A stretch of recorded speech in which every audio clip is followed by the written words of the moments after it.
Hey guys, it's Erin with TBS and I am here to go over the newest Helm release.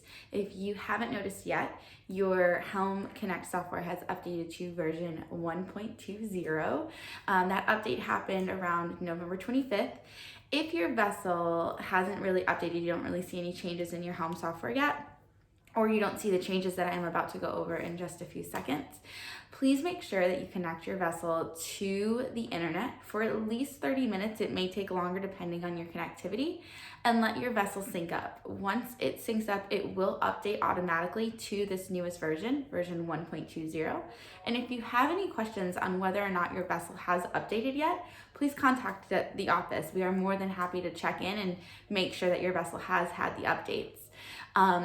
What we're about to go over is all of the newest updates to Helm and their software, and we're going to walk through it step by step and break it down just so that you can see within your software what the changes are to the system and how you can access and utilize those awesome new changes. So if you have any questions, please feel free to contact me, Erin at tbssafety.com, or you can call the office or my cell phone number.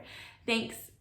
Okay guys, so one of the changes that has come across in version 1.20.216, which you can see right here at the top of the screen, is there's been a change in the way that the users load underneath the management and people side, as well as the setup. So I'm going to show you the management and people side first.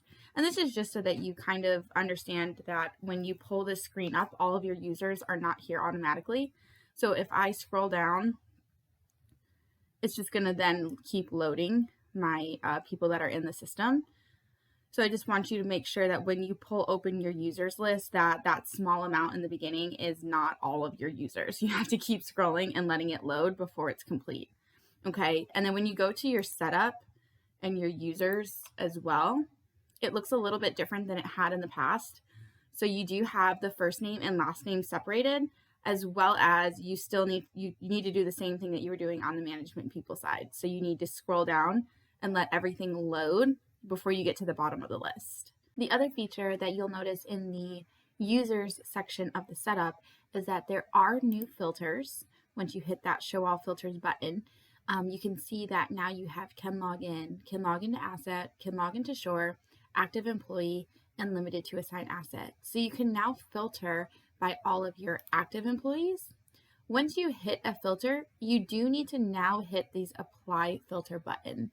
So once I hit apply filters, it now will filter down to all of my only active employees, which is this little icon right here. The same thing is applicable to the management and people side. There is this new apply filters button. So if I select that I'm just looking, let's just do Connor. I just want to look for Connor. I need to select his name and then hit apply filters. It's not going to automatically just pop it up for us anymore, so you do need to hit apply filters. You also do have the different divisions still sitting over here to go through if you have different divisions within your Helm Connect system. The next feature that has been released in this version of Helm is the toggle night mode feature, and now allows you to select 2 more additional colors besides red. So the night mode is obviously whenever you have low light visibility or low light conditions. So when you hit the toggle night mode button, it goes into the red, which is the version that they've had before, but you also have the options. If you keep clicking, you now have yellow as an option or blue. You notice that your screen right here will stay white. It only stays white for a few seconds, and then as it just did, it fades into the color that you've selected. To get out of night mode, again, all you're going to do is just click that screen one more time. So you now have the additional colors of yellow and blue, in addition to red, which was previously there, which is kind of cool. So moving back into the setup user side of Helm Connect, I'm going to go back to setup and users. This is another new feature to where I'm going to just use Al Gore as my example. If I edit his profile and I take off the permission of being able to log into the system, I'm going to hit Save Changes. once I take away his permission to log into Helm Connect, it's going to delete his password from the system. So he no longer would have a password associated with his profile.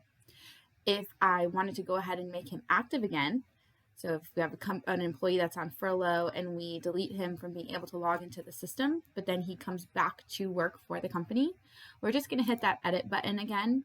We will click can log in. And the cool thing about this feature is that once you click can log in again, it's going to automatically send a reset password email to Al Gore now. So now he'll be able to reset his password on his own so that he can log back into the system. And a lot of the times when employees do leave or are put on furlough, they'll forget their password as it is. So this allows them to kind of get right back into Helm without missing a beat. And then we just hit save changes to have that email sent. It also lets us know down here that a password reset email for Al has been sent to his email address. The next change that you will see is underneath this overview tab. So when we click overview, remember this is where we look at our list of open tasks, our open maintenance items. So before, it used to just load every single task that was listed underneath your company. It didn't filter by asset, it was just an entire list.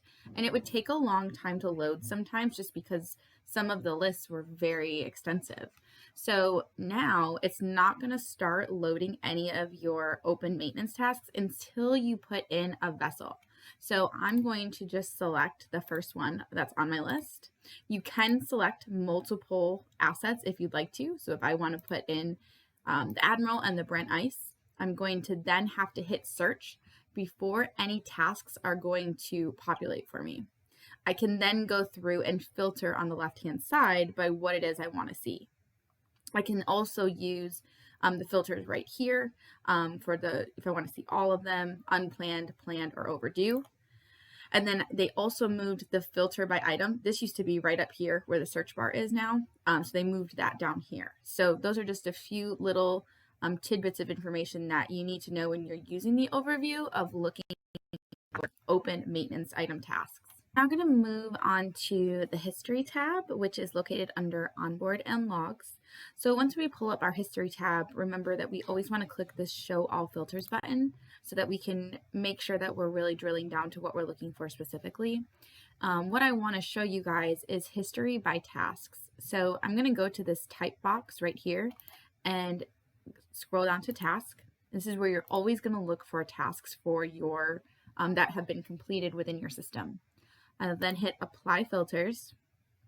A couple new changes to this system is that now with these columns, you can come through and you can actually drag and move your columns around to where you want them to live. So if you want your date right next to the task, you can do that. And then also when you're printing, or if you're looking at this and you're like, well, we don't really use external number or serial number or some of these columns that are listed in here, you can now go through and get rid of some of these to make it a little bit cleaner. You've been able to do this before, but they've changed this up just a little bit. So you can hide external number, we can hide serial number, we can hide whatever we want, but we can also keep whatever we want. So we want to see the asset, the component, the date, and we'll keep show in. And once I do that, it's going to update it. So now it's just a little bit easier to read, and I can see the propulsion controls and systems not working was done on February 12th. It was for the Admiral. And then I can also move this around if I want the asset to be in front of the item, just to make it a little bit easier for what you guys are viewing. The other thing that they've added now is that you can now see the notes and attachments icon here. I'm sorry, the notes and attachment, that was a tag. So you can see that the propulsion control system has a note. It also has an attachment. I'm sorry, that's the tag again. But if it had an attachment, it would live right here. So the notes and attachments are new to this column organizer on your history tab.